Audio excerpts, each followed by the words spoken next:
பத்திரிகையாளர் சந்திப்பில் Donald Trump அவர்கள் மிக முக்கியமான விடயங்களை வெளியிட்டிருக்கிறார்.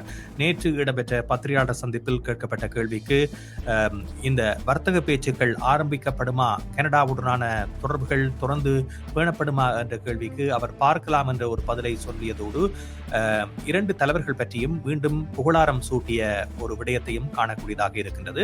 வெள்ளிக்கிழமை நடைபெற்ற சந்திப்பு என்பது தனிப்பட்ட சந்திப்பாகவும் நடைபெற்றிருந்தது. கிட்டத்தட்ட 45 நிமிடங்கள் வரை அவர்கள் மூடிய கதவுகளுக்குள் பேசியிருக்கின்றார்கள். இந்த சந்திப்பில் எந்தவித பணியாளர்களும் அனுமதிக்கப்படவில்லை என்ற ஒரு விடயமும் முன்னிறுத்தப்பட்டிருக்கின்றது. கனடா போக்குவரத்து என்பது சாதாரணமாக தவிர்க்கப்பட்டது என்கின்ற நிலைமையை விட அதலும் மேலாக இது பெரிய பாதிப்பை ஏற்படுத்துகின்றது.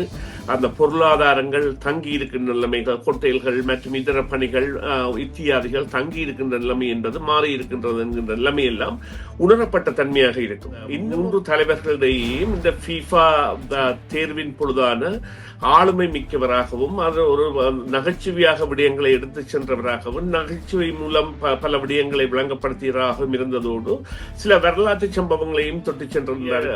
அந்த ரியல் எஸ்டேட் என்பதில் அந்த அது வந்து பிசினஸ் எஸ்டாப்ளிஷ்மெண்ட், அதாவது இந்த முதலீடுகளை செய்பவர்கள் மற்றும் அவற்றை அசெட்ஸ் மேனேஜ்மெண்ட் என்கின்றவர்களுக்குரிய ஒரு இன்ஃபோமா என்கின்ற ஒரு கம்பெனி நடத்தியதில் கலந்து கொண்ட பலரும் தெரிவித்த விடயமாக அறிந்த விடயம் ஒன்று என்னவென்று சொன்னால், இந்த வருட வரவு செலவு திட்டம் என்பது அரசியல்வாதிகளின் வரவு செலவு திட்டம் இல்லை, இது ஒரு பொருளாதாரம் சார்ந்த வரவு செலவு திட்டம் என்பதை அவர்கள் சிலாகித்திருக்கின்றார்கள். இலங்கைக்கு கூடாது நேற்று 2 பாரிய C-130 என்கின்ற ஹெர்குலிஸ் என்கின்ற அமெரிக்காவின் கையிருப்பில் இருக்கின்ற விமானங்களிலே அதிபாரம் தாங்கக்கூடிய விமானங்களில் படையையும் நிவாரணப் பொருட்களையும் அனுப்பி இருக்கின்றது.